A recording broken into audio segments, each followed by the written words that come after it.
Kalau hatinya baik, kata Nabi SAW, maka baiklah semua. Kalau hatinya bermasalah atau rusak, rusaklah semua. Semua itu justru harus jauh lebih kita jaga penyebab penyakit hati ini daripada penyakit fisik. Dipasangin tuh mujahidnya misalnya gitu ya, atau dipasangin pagar, atau meriam, senjata, pedang, begitu.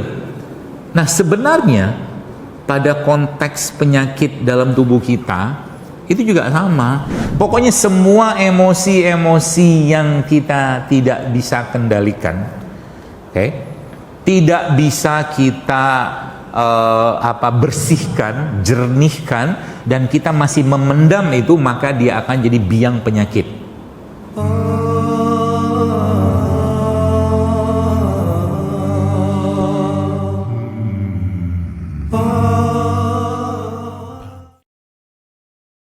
Dalam bab kesehatan gitu ya, kuncinya memang ada pada hati, beneran ada pada hati.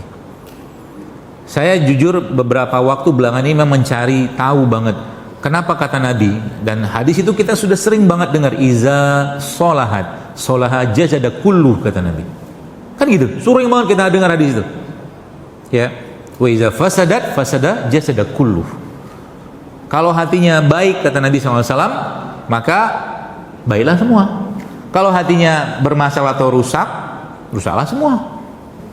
Hati itu ngapain gitu loh?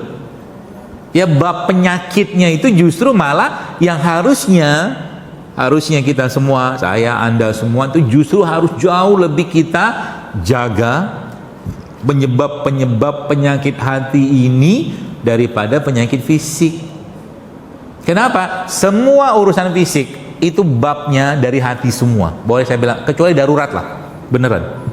Atau mungkin yang sifatnya mendadak. Tapi rata-rata saya melihat dari apa yang saya pelajari dan saya temukan itu tidak jauh-jauh dari hati aja. Contoh, biar gampang dicerna Bapak Ibu sekalian. Stroke misalkan. Hatta itu kolesterol ternyata. Subhanallah. Itu nggak jauh-jauh dari hati. Nggak jauh-jauh dari hati.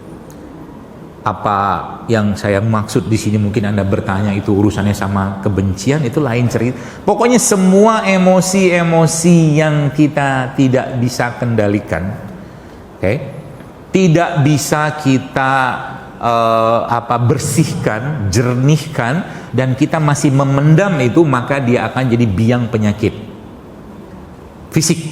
Beneran. Contoh paling sederhana apa? Kecewa dibiarkan lama-lama jadinya apa? Kira-kira jadi apa? Bisa marah, bisa sedih kan? Ya, saya ketemu orang-orang yang punya penyakit tertentu, itu kadang-kadang saya ngelacak itunya tuh, ngelacak riwayat hatinya orang ini tuh. Ya, ini baru kemarin ya. Itu biasanya sampai ke riwayat waktu dia masih dalam kandungan. Terus dia lahir sampai 5 tahun, sampai gede, itu biasanya, coba lihat, ada orang, coba ini saya biar mulai kita tuh luaskan pikiran kita gitu kan. Mungkin ini di dunia pengobatan sekarang belum ketemu ya, tapi memang begitulah faktanya yang saya dapatkan dari apa yang saya pelajarin ya. Orang sakit kulit, coba muncul terus beruntusan segala macam gitu kan, gatal-gatal segala macam. Ini barusan kemarin nih kejadiannya ya. Dan biasanya di dunia pengobatan zaman sekarang paling gampangnya didiagnosa apa? Autoimun kan. Paling gampang. Nggak tahu diagnosanya apa, dah autoimun aja lah. Pertanyaan saya itu biasanya saya akan hubungkan biasanya dengan, kalau misalkan dia masih punya orang tua atau apa, itu kaitannya sama sana ya. Apa ceritanya? Nah ceritanya begini, ini menarik. Jadi kajian begini nih nggak usah ngomong teori-teori deh, kita lihat di lapangan kayak apa. Saya bilang sama mereka ya, saya bilang dulu beliau ini ada yang tanya kan, pernah punya masalah nggak sama ibunya, saya bilang, atau mungkin bapaknya, saya bilang. Gitu. Pertanyaan biasa, tapi jawabannya luar biasa. Benci kek, marah kek, dendam kek, kecewa kek, sehingga Anda ibaratkan begini nih, bayangkan masjid ini. Misal nih, ada informasi masjid ini mau diserang, misal. Kira-kira pengurus masjid DKM masang benteng nggak di sini? Iya kan? Dipasangin tuh mujahidnya misalnya gitu ya.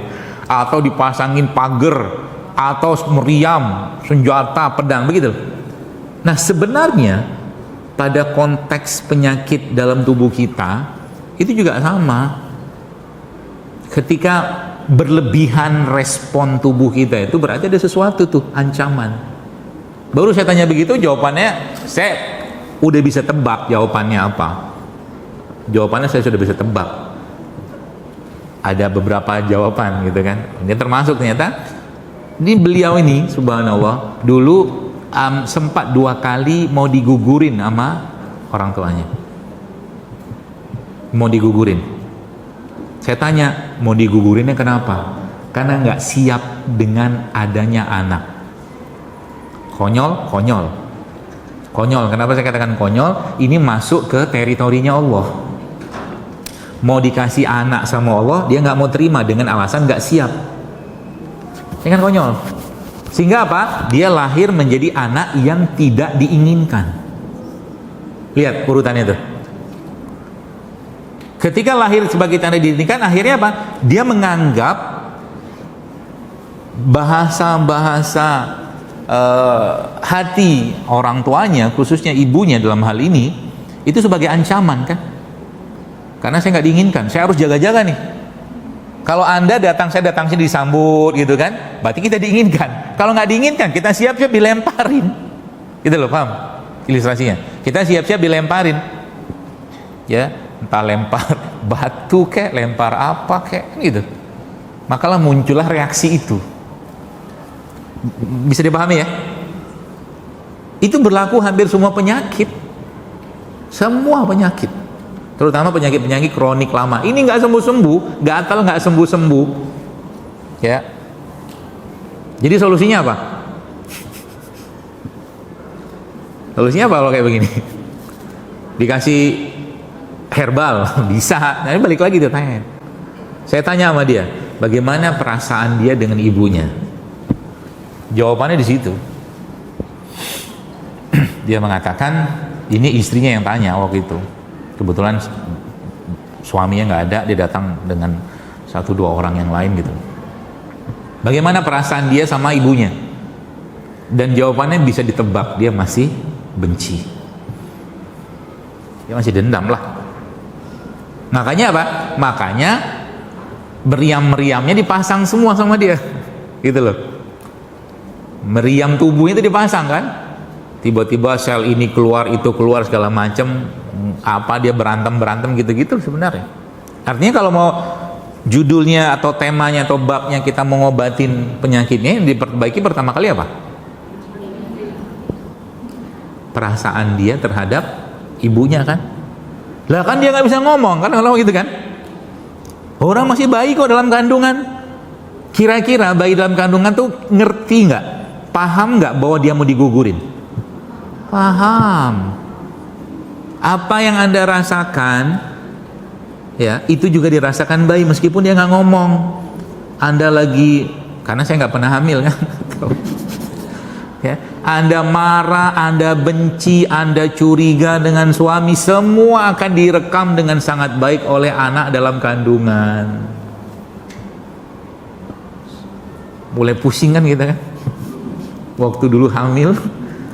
Jadi anak kita sekarang itu, saya ngomong gini bukan saya sempurna, bukan sama. Kita nasib kita kurang lebih sama, maka kita dikumpulin di sini.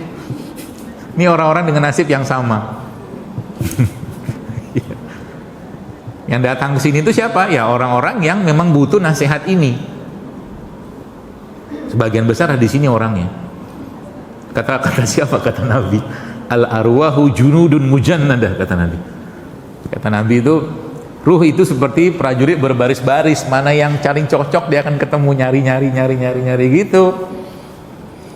Dia butuh apa, dia akan cari itu. Ya. Jadi kalau Anda pernah ketemu dengan teman, tiba-tiba dia nasehatin Anda sesuatu, itu bukan karena kita kebetulan, karena memang ada nasihatnya dia yang kita butuhkan untuk jiwanya kita, untuk memperbaiki kita. Itulah rahmatnya Allah. Untuk apa? Kita bisa lebih baik. Itu aja poinnya.